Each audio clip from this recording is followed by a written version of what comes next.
Hello friends, कैसे आप सब। मार्केट एनालिसिस विद जयप्रकाश से आपका स्वागत करता हूं। तो चलिए डिस्कशन करते हैं कि नेक्स्ट वीक में क्या हमारे सपोर्ट रेजिस्टेंस होंगे। Gold, silver, natural gas, crude oil और उसके बाद निफ्टी एंड बैंक निफ्टी में। तो कल जो वीडियो आने वाली थी शाम को वो लेट हो गई है, आज आ रही है। उसका रीज़न ये था कि कल यहाँ पर काफ़ी ज़्यादा बारिश हो रही थी शाम से ही 3-4 बजे से, और पूरी रात लगभग बारिश हुई 8-9 बजे तक। उसके बाद अगर आप देखेंगे तो आज मॉर्निंग में मैं थोड़ा बिजी था और बाहर भी चला गया था, तो वीडियो अभी आई है। तो चलिए स्टार्ट करते हैं। गोल्ड में अगर आप देखेंगे तो गोल्ड में काफ़ी एक बड़ा फॉल आया कल।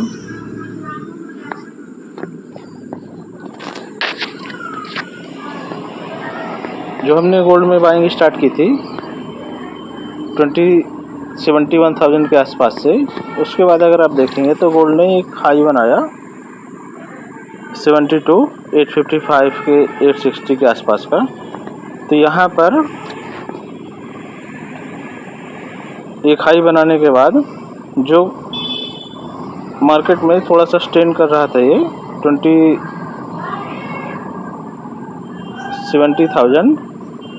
72,600 से लेके 500 के बीच में। और उसके बाद जो PMI डेटा आया यूएस का, तो PMI डेटा आने के बाद काफ़ी बड़ा इसने फॉल दिया और लगभग 1000 पॉइंट्स का करेक्शन आया। तो अगर आप देखेंगे तो PMI डेटा का जो एक्सपेक्टेशन था वो ये था कि इकॉनमी को थोड़ा सा स्लो होना चाहिए, लेकिन इकॉनमी स्लो होने की जगह और स्ट्रांग हो रही है। तो इकॉनमी अगर स्ट्रांग हो रही है तो फेड अभी रेट कट नहीं करेगा।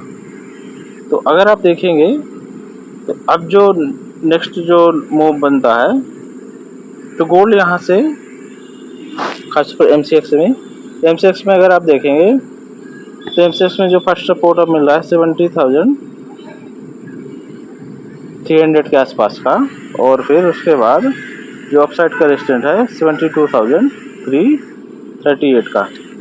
तो अब गोल्ड में जो वीकली चार्ट बना है गोल्ड का, अगर आप देखेंगे वीकली चार्ट,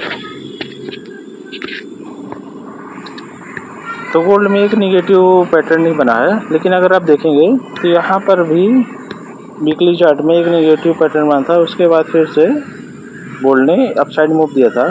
तो दूसरा एक और जो भी बना है, तो गोल्ड ने जो सपोर्ट लेवल था इसके प्रीवियस वीक वाला, तो प्रीवियस वीक के आसपास से सपोर्ट लेके फिर से ऊपर जाने की कोशिश किया है। तो मार्केट अभी फिर से अगर 71,650 के आसपास से ऊपर जाने की कोशिश करता है तो फिर से अपसाइड जाने के लिए रेडी रहेगा। और अगर फ्राइडे के लो को ब्रेक करता है तो फिर हमें डाउन साइड का जो फिर से फर्स्ट टारगेट मिलेगा 71,217, देन 70,890 के आसपास का, और फिर हमें 70,360 से लेके 70,255 यहाँ तक के हमें टारगेट मिल सकते हैं गोल्ड में जो अभी। लेकिन अगर आप देखें तो हिस्टोग्राम में अभी भी अपसाइड बाइंग में ही है वीकली चार्ट में, और जो RSI है इसका, RSI भी अभी 63 है, तो RSI भी अपसाइड बाइंग के लिए ही दिखा रहा है। दूसरा रीजन एक और था कि एक अभी न्यूज़ फ्लोट हो रही है कि इजराइल जो हमास खासतौर पर राफा एरिया में स्ट्राइक कर रहा था, तो वहाँ से अपना फोर्सेस को विड्रॉल कर रहा है और स्ट्राइक को कम करेगा या फिर पूरी तरह से ही रोक देगा।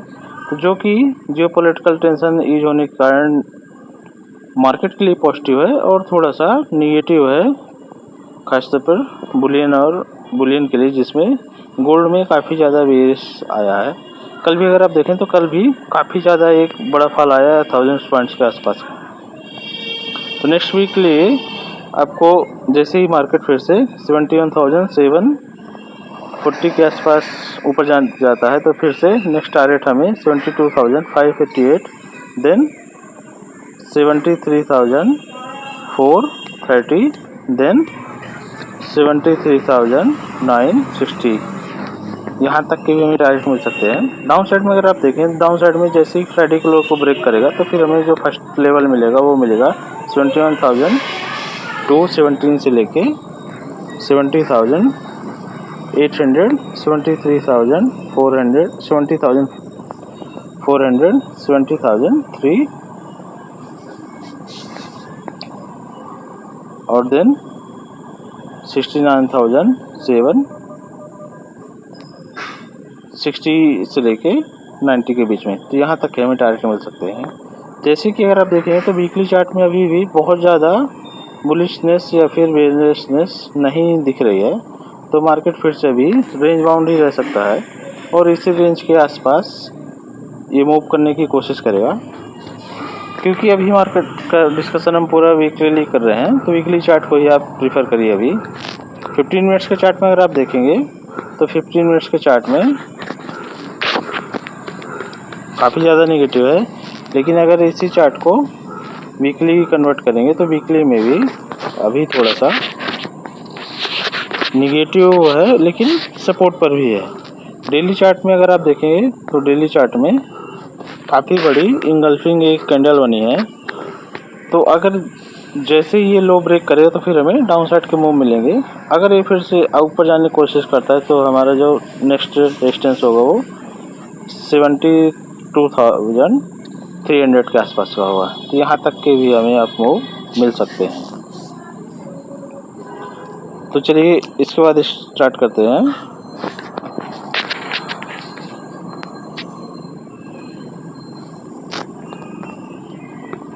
कॉमेक्स मार्केट में कॉमेक्स के अगर हम चार्ट में अगर आप देखें तो 15 मिनट्स का ही यूज करते हैं। तो 15 मिनट्स के चार्ट में अगर आप देखेंगे तो 15 मिनट में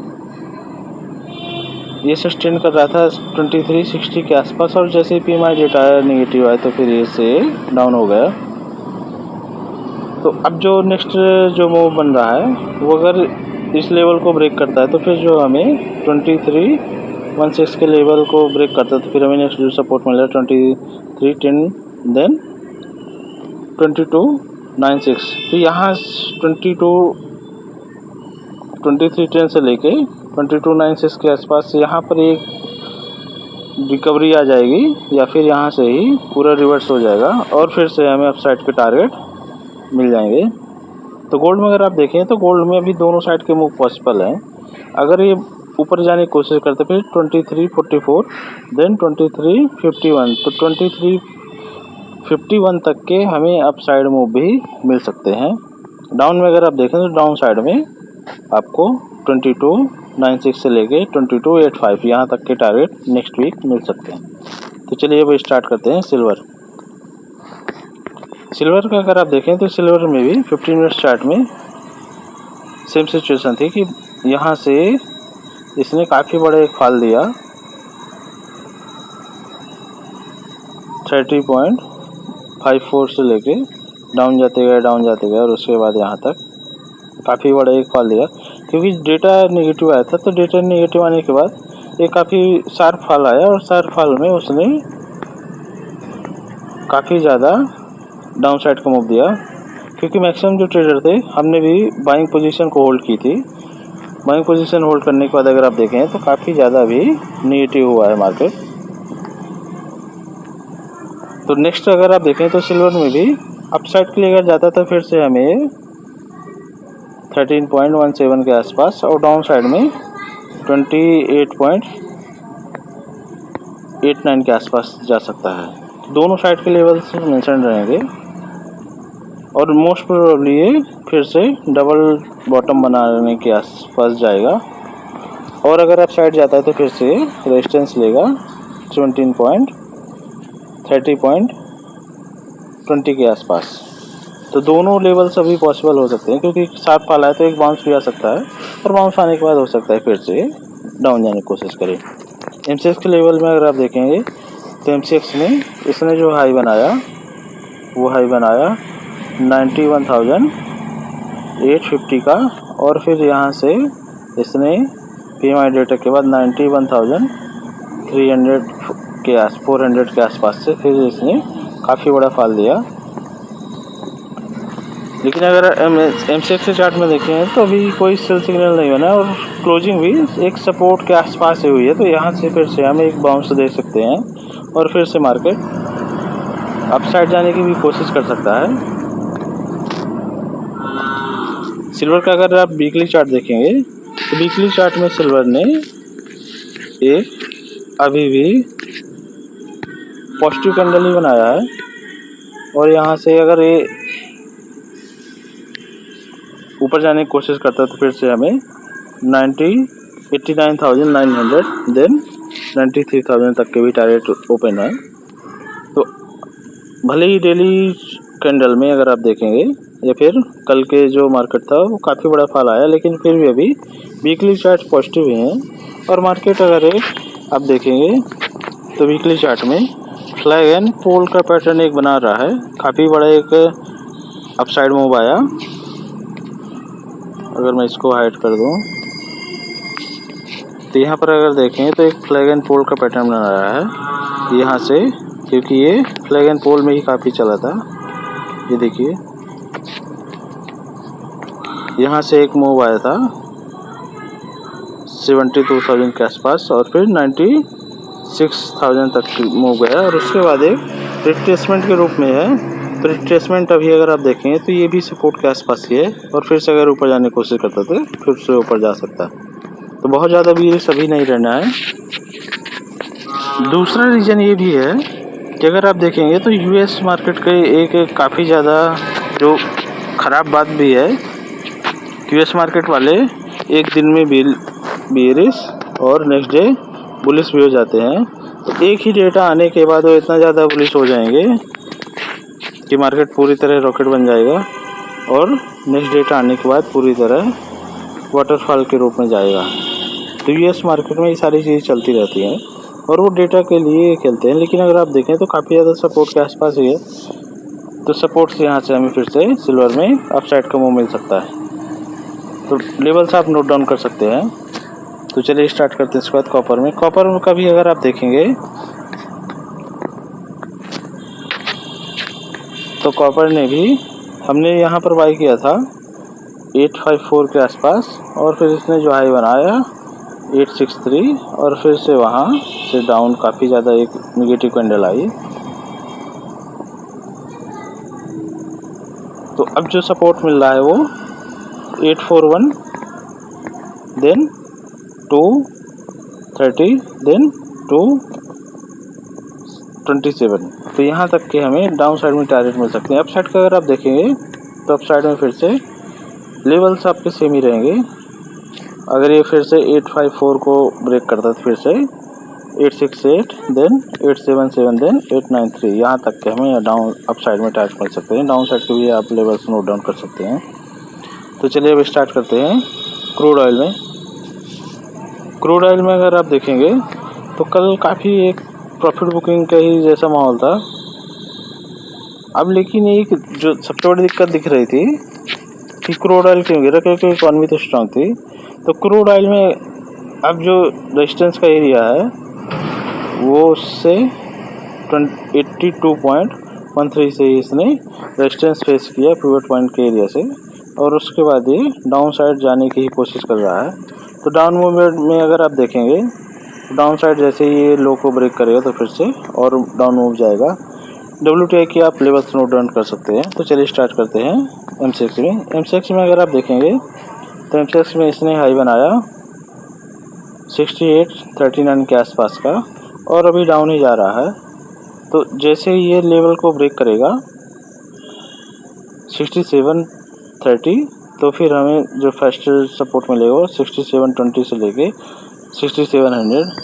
अगर ये किसी भी रीज़न से 6700 को ब्रेक कर देगा तो फिर एक काफ़ी बड़ा फॉल मिल जाएगा।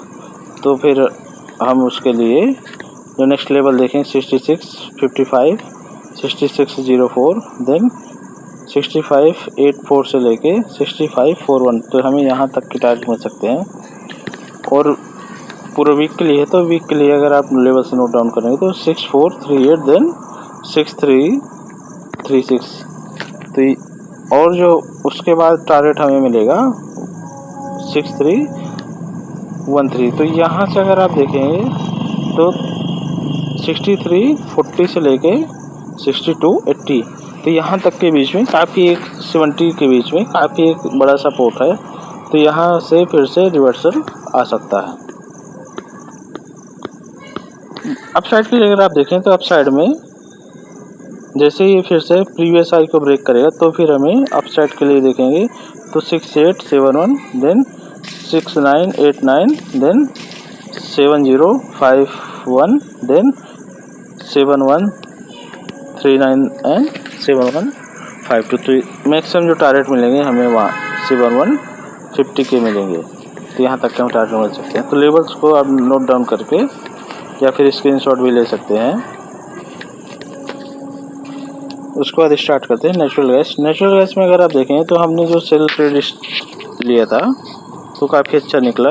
सेकंड टाइम भी हमने जो फर्स्ट टाइम सेल ट्रेड लिया था वो लिया था 249 से, और जो हमने एक प्रॉफिट बुक किया था तो यहाँ पर किया था 231 के आसपास, और फिर हमने इसको ऊपर जाने के दिया था, और फिर जब ये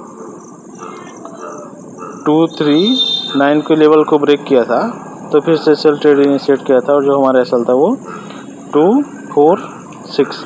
तो और उसके बाद जो फर्स्ट टारगेट हमारा था कि 231 फर्स्ट टारगेट रहेगा, और जो सेकंड टारगेट रहेगा 220। तो फर्स्ट टारगेट को इसने हिट किया है। उसके बाद अगर आप देखें तो ये लो बनाया 223 का, और फिर वहाँ से एक बाउंस भी आया। बाउंस आने के बाद फिर से डाउन जा रहा है। तो अगर ये फिर से फ्राइडे के लो को ब्रेक करेगा तो फिर हमें 220 216 देन 200, और जो फाइनल टारगेट फिर मिलेगा हाँ वो हमें मिलेगा 196। तो यहाँ तक के भी हम टारगेट मिल सकते हैं। अप साइड में अगर आप देखेंगे तो अप साइड के लिए अभी भी इसमें एक नेगेटिव पैटर्न ही है। तो सपोर्ट से अगर कोई सभी सपोर्ट मिले और बाउंस मिले तभी सेल ऑन राइज करना है। यहाँ पर अभी भी कोई सा बाई सिग्नल नहीं बना है। तो बाइंग के लिए अगर आप देखें तो बाइंग के लिए हम इसमें फिर से प्रेफर करेंगे 196 से लेके 200 के आसपास। लेकिन इसमें एक बार आपको न्यूज़ हमेशा चेक करते रहनी पड़ेगी, क्योंकि फंडामेंटल इसके काफ़ी ज़्यादा वीक है अभी, खासतौर पर डिमांड के लिए। तो डिमांड जब तक इसमें बहुत ज़्यादा इंक्रीज का कोई फंडामेंटल न्यूज़ वगैरह नहीं आती है तो आप देखें तो ये स्लाइड ही करता रहेगा धीरे धीरे करके। तो नेचुरल गैस में हमें सेल ऑन राइज ही करना है। फाइनली अगर आप देखें तो जिंक में अगर आप देखें तो जिंक मार्केट पूरा नेगेटिव था, खासतौर पर बुलियन मार्केट और बेस मेटल्स भी। लेकिन जिंक ने जो हमने एक बाई दिया था 253 से, और जो फर्स्ट टारगेट था 257 उसको इसने हिट किया, और जो सेकंड टारगेट है 264 तो उसके लिए जा रहा है। और जो अगर फिर से लेवल को ब्रेक करता है फ्राइडे को तो नेक्स्ट हमें जो टारगेट मिलेगा 271, और फिर 276 देन 279, और जो फाइनल टारगेट है 283 से लेकर 284 यहाँ तक के भी टारगेट मिल सकते हैं। डाउन साइड में अगर देखें तो 257 इसको ब्रेक करेगा 253 देन 249.45 देन 246 देन 245। तो यहाँ तक के भी हमें टारगेट मिल सकते हैं। तो दोनों साइड के लेवल्स आप नोट डाउन कर सकते हैं। जिंक अभी बाई ऑन डिप ही है तो आप बाई करने की कोशिश कर सकते हैं, लेकिन जैसे ही ये 257 के लेवल को ब्रेक करे तो फिर से हमें डाउन साइड का मूव मिल सकता है। बिटकॉइन का अगर आप देखेंगे तो बिटकॉइन में फ्राइडे की वीडियो में आप उस टाइम हम बताया भी था मैंने कि जो हमारा एसएल था वो था 66,400, तो उसके आसपास ही गया। यहाँ पर एक लो बना था, यहाँ से इसने एक हाई बनाया था और रेजिस्टेंस के पास से ये डाउन गया। तो इसलिए जब तक एक कंफर्मेशन ना मिले तो आपको बाई करने से मैंने मना किया था कि बाई अभी मत करिएगा। जैसे फिर से ऊपर जाए या फिर 66,400 उसके ऊपर ही बाई करिएगा।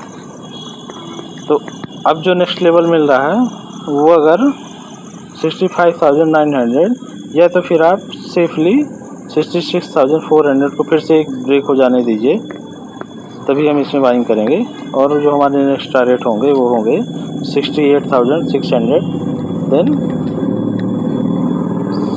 70,900, देन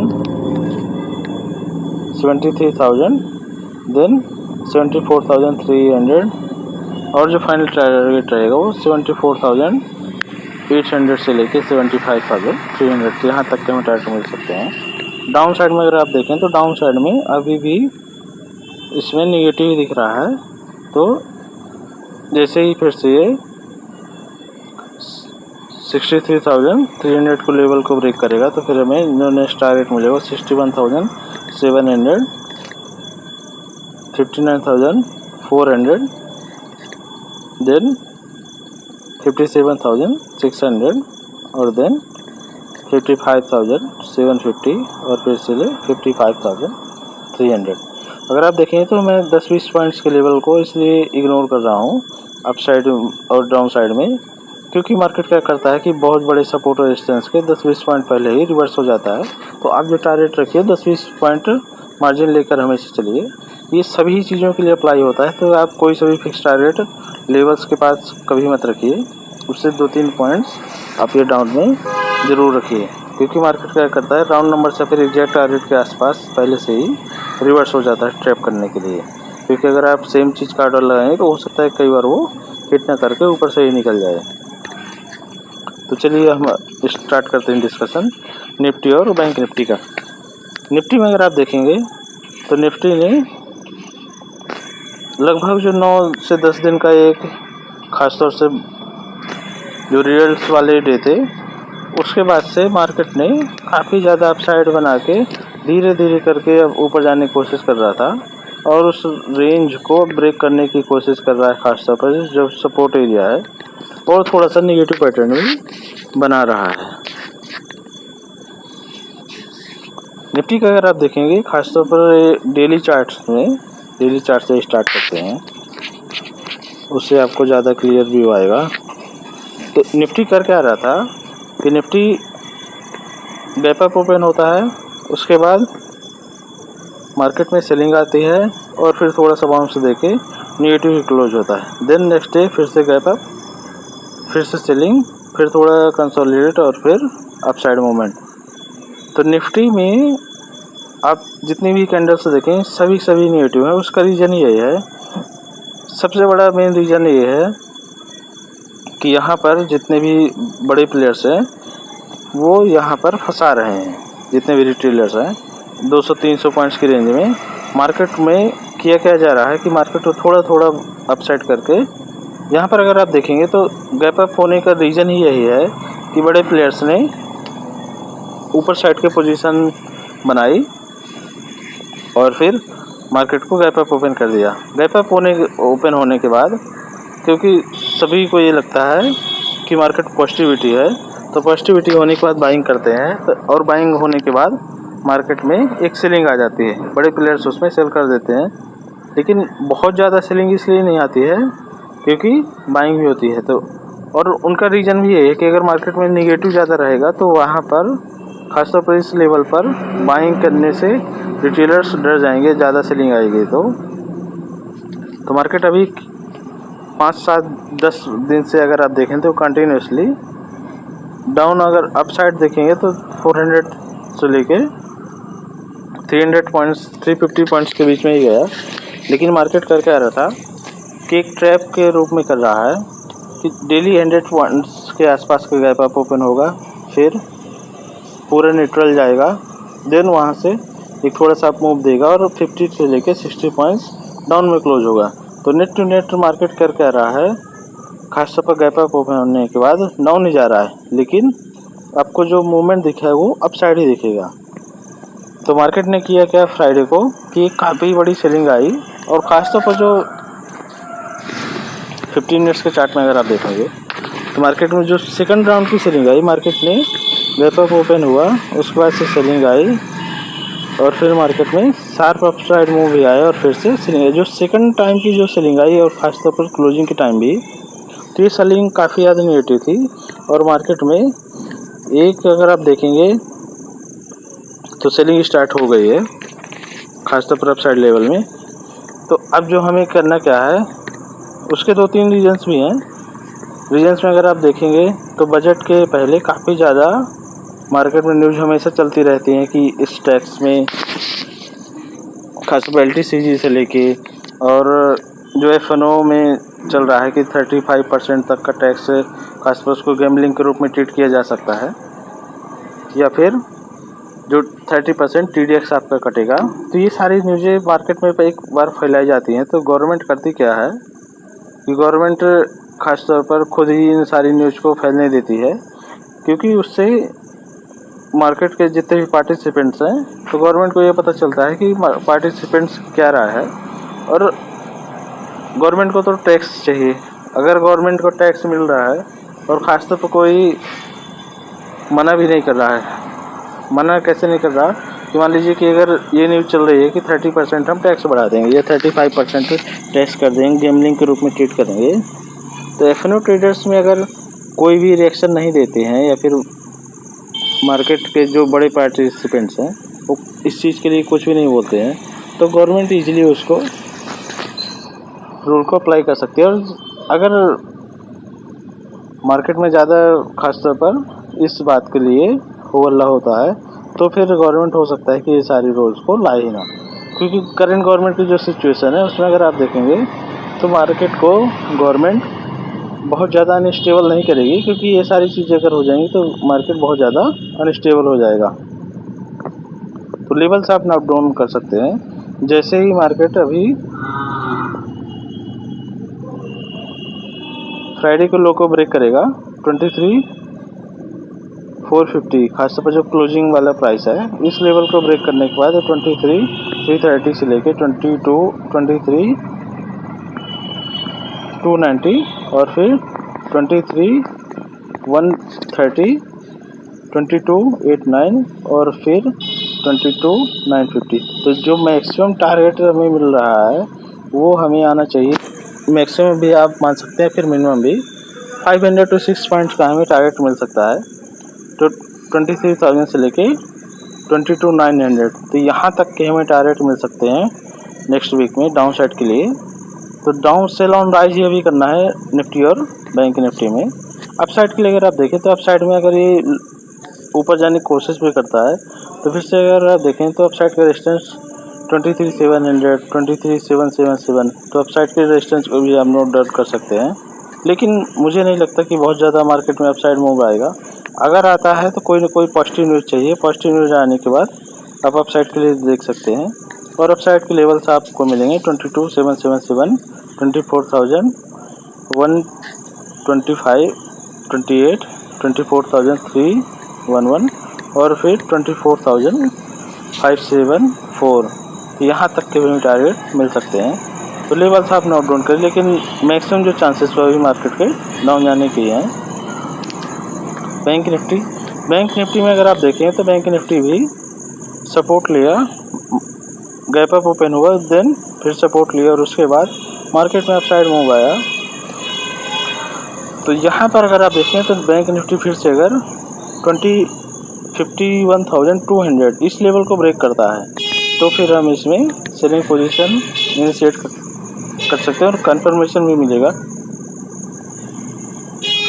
जो फर्स्ट टारगेट हमारा होगा 50,700, देन 50,300 से लेके 50,100, तो यहाँ तक के हम टारगेट मिल सकते हैं। मैक्सिमम जो चांसेस है बैंक निफ्टी के 51,300 से लेके 50,100, तो यहाँ तक के हमें टारगेट मिल सकते हैं नेक्स्ट वीक में। उसके अलावा अगर डाउन होता है तो फिर 49,900, 49,600, 49,190 से लेके 48,855, तो यहाँ तक के हमें टारगेट मिल सकते हैं। अप साइड में किसी भी रीजन से ये ऑल टाइम हाई को ब्रेक करता है या फिर 53,000 को अगर ब्रेक करता है तो फिर हमें टारगेट जो मिलेगा 52,377, 52,930, 53,000, 53,384, 53,960, 54,600, तो यहाँ तक के हमें टारगेट मिल सकते हैं। लेवल्स को आप नोट डाउन कर लीजिए, लेकिन अभी maximum chances sell on rise के हैं। बैंक निफ्टी में परफेक्ट सेलिंग बनी वो 51,200 के नीचे ही बनेगी। लास्ट में फिर निफ्टी को अगर आप देखेंगे तो फिर निफ्टी का जो लेवल्स निकल के आ रहा है 22,800। 22,800 जैसे ही ब्रेक होगा तो फिर हमें जो फर्स्ट टारगेट मिलेगा 22,550, देन 22,380, देन 22,350। तो हमें यहाँ तक के टारगेट मिल सकते हैं। अगर इस लेवल को ब्रेक करते हैं 22,200, 22,060, 21,884, तो क्या यहाँ तक के टारगेट मिल सकते हैं। किसी भी रीजन से अगर ऑल टाइम हाई को फिर से ब्रेक करता है तो फिर हमें जो फर्स्ट टारगेट मिलेगा, ऑल टाइम हाई जो इसने बनाया था वो बनाया था 23,150 के आसपास का, और जो हमें टारगेट मिलेगा 23,380, देन 23,500, 23,590। इस लेवल को भी ब्रेक करता है 23,760, देन 24,000, तो हमें यहाँ तक के टारगेट मिल सकते हैं। तो कैसी लगी दोस्तों आपको ये video? Complete analysis Nifty, bank Nifty, फिर निफ्टी, कमोडिटी मार्केट का। तो लाइक शेयर सब्सक्राइब जरूर करिएगा। थैंक यू, धन्यवाद।